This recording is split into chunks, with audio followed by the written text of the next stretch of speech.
have an incompetent governor there. Pritzker's an incompetent. His family threw him out of the business, and he ran for governor. And now I understand he wants to be president. But I noticed he lost a little weight, so maybe he has a chance. You know, you never know what happens. As to everything else that he had to say this morning, I guess I should say thank you for the compliment. And it's just a little bit of the back and forth between Governor J.B. Pritzker and President Donald Trump yesterday, as the president's announcing he's taking over Washington, D.C. to help law enforcement there crack down on crime, hinting that he might use the National Guard in other areas of the country, and also taking aim at no cash bail, something that Illinois has in place. It is Illinois in Focus Daily. I'm Greg Bishop. Like, subscribe, hit that notification bell, and let's get going here. Go to thecentersquare.com, where you can sign up for the newsletter, get these headlines and more in your inbox each and every weekday morning. But obviously, the story we're focusing on here is Trump takes aim at Chicago crime, no cash bail, while singling out Pritzker. Pritzker says Trump has no right to send the Guard to fight crime.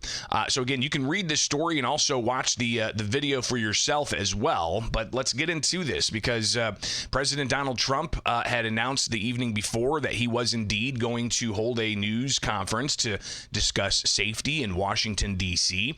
And he talked about the use of the National Guard with the White House secretary, essentially laying out some of the other executive actions that President Donald Trump took yesterday. In addition, I'm deploying the National Guard to help reestablish law, order, and public safety in Washington, D.C., and they're going to be allowed to do their job properly. The second major executive action that President Trump signed was a presidential memorandum directing the Secretary of Defense to utilize the National Guard to address the conditions we see on our streets here in D.C. It also authorized the Secretary of Defense to work with state governors to utilize their National Guard units if necessary as well. So you got the idea of possibly using the National Guard. And this is something that has been brought up before in the past when, there was crime issues in Chicago, and even back during Governor Bruce Rauner's tenure in Illinois. He was asked about, should the National Guard be coming into Chicago to help solve crime? So clearly something that's been talked about for a while. But Governor J.B. Pritzker held a news conference later on yesterday and was asked about the possibility and the potential of President Donald Trump utilizing the National Guard to help fight crime in the Windy City. there is a law on the books confirmed by the Constitution called posse comitatus. And it means that the federal government does not have a right to send soldiers into American cities for the purpose of, well, for any purpose really, but specifically to fight crime, let's say. And that is what he's suggesting that he will do, violate that law. It's not surprising to me that he suggests violating the law. He's done it many times and been convicted of it 34 times. And so I would just say he has absolutely no right and no legal ability to send troops in to the city of Chicago. And so I reject that notion. Well, and if you look at some of the law here, I mean, they can send the guard in, but in coordination with the governor of a state. So Pritzker would have to essentially work with the Trump administration in utilizing the guard for law enforcement purposes. Something that's a different situation in Washington, D.C., because that's not a state. It's a district. So you've got the complexities there really coming into focus with this issue. But obviously, Trump talking about the issue of public safety, especially in Washington, D.C. and elsewhere. He singled out Pritzker in particular when talking about possibly sending the guard to other places like New York, L.A., Chicago. But then I'm going to look at New York in a little while. Let's do this. Let's do this together. Let's see. It's going to go pretty quickly. And if we need to, we're going to do the same thing in Chicago, which is a disaster. We have a mayor there who's totally incompetent. He's an incompetent man. And we have an incompetent governor there. Pritzker's an incompetent. His family threw him out of the business, and he ran for governor. and now I understand he wants to be president. But I noticed he lost a little weight, so maybe he has a chance. You know, you never know what happens. But Pritzker's a gross incompetent guy, thrown out of the family business. Definitely not holding back on the words he's choosing to use there from the President of the United States. Pritzker's been asked time and again if he's running for president. He was even asked on Meet the Press over the weekend, where he said he's not ruling anything out. We'll hear more from the governor yesterday. But here he is directly responding to President Donald Trump, calling him incompetent, but also, in a way, saying, hey, he's looks like he's losing some weight. As to everything else that he had to say this morning, I guess I should say thank you for the compliment.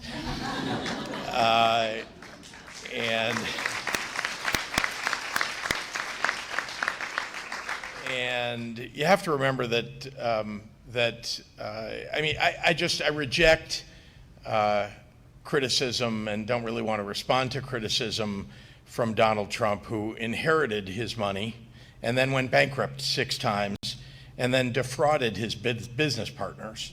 And by the way, he cheats at golf too. So, look, I believe that, I have had a successful business career. I know that. And I chose to run for governor because I believed that our state was headed in the wrong direction. And we have righted the ship. We have a lot more work to do, but we've done a whole lot to make sure that we're keeping people safe and improving people's income levels and attracting business to the state. And by the way, we've balanced the budget 7 times in a row, and we've raised the minimum wage. And we have a whole lot more work to do, no doubt about it, but I think my intentions are clear, and unlike the president, I'm not trying to make money off of my public position. This is the back and forth I fully anticipate we'll hear for the next 2 years, even more so heading into the 2026 gubernatorial election, with Pritzker having to be, answering questions about if he's vying for a bid for president in 2028. He was asked about that specifically, including recent comments he made about not ruling anything out and just the national presence he's been getting lately on the Colbert Show, on Meet the Press, on various other podcasts and national news programs. Is the governor looking to run for president? The only decision that I have made is the decision to run for re-election as governor. That's the decision that I've made about my political future. Frankly, I love the job that I have now. I'm working very hard at it. I want to continue to work hard at it. I hope that I get remembered someday for having done good things for the state of Illinois, and I want to follow the course of the things that we've already put in place and many things that we still need to do. And so I love the state of Illinois, and my comments about anything else really were that I am guided to a large degree in almost everything I do in my life about what I think is best for the people of the state of Illinois, and I'm going to continue to be guided by that. It's not necessarily a no, he's not running for president. It's more of a I've only announced that I'm running for governor type of answer. But we've heard similar responses to similar questions in the past, and I believe that question is going to just continue to follow Governor Pritzker as he runs for a 3rd term here in the state of Illinois. Back to President Donald Trump yesterday. While he was announcing issues concerning public safety in Washington, D.C. and other states and other cities, he also took aim at the end of cash bail, something that Illinois did statewide in 2023, bringing about the end of money bond for certain types of crimes. So somebody could be arrested for a certain crime, get processed through the jail, but then let out pending trial with no cash bail. Other crimes, people can, even though they're innocent until proven guilty, get processed through the jail and be kept behind bars pending trial, regardless if they have the financial capacity to bail themselves out. There's no cash bond anymore in the state of Illinois. Trump says these types of policies are hurting jurisdictions that have it, like in Washington, D.C., and in states like Illinois. This dire public safety crisis stems directly from the abject failures of the city's local leadership, the radical left city council adopted no cash bail. By the way, every place in the country where you have no cash bail is a disaster. That's what started the problem in New York, and they don't change it. They don't want to change it. That's what started it in Chicago. I mean, bad politicians started it, bad leadership started it, but that was the one thing that's central, no cash bail. Somebody murders somebody and they're out on no cash bail before the day is out. We're going to end that in Chicago. We're going to change the statute. I spoke with Pam and Todd and everybody. We're going to change the statute, and I'm going to have to get the Republicans to vote because the Democrats are weak on crime, totally weak on crime. They don't know why. They want to stop because they get mugged too. But we're going to change no cash bail. We're going to change the statute and get rid of some of the other things. And we'll count on the Republicans in Congress and Senate to vote. We have the majority, so we'll vote. How is that going to play out? Not sure. I'm pretty sure that when it comes to state level offenses, the state's going to have control over the bond system, and when it comes to federal crimes, that's handled by the federal government and federal prosecutors. So we'll see how that plays out. But Pritzker wasn't asked about Trump talking about ending cash bail or reversing the end of cash bail. But I did reach out to the Network for Pretrial Fairness, and they shared with me a statement essentially saying that Trump's policies hurt people of color and poor people. They went on to say that dangerous people are not flooding the streets. They argue that violent crime has decreased since the start of no cash bail in Illinois. Here's a direct quote from their statement. Illinois is showing the country a way out of policies of mass incarceration that have failed to keep our communities safe.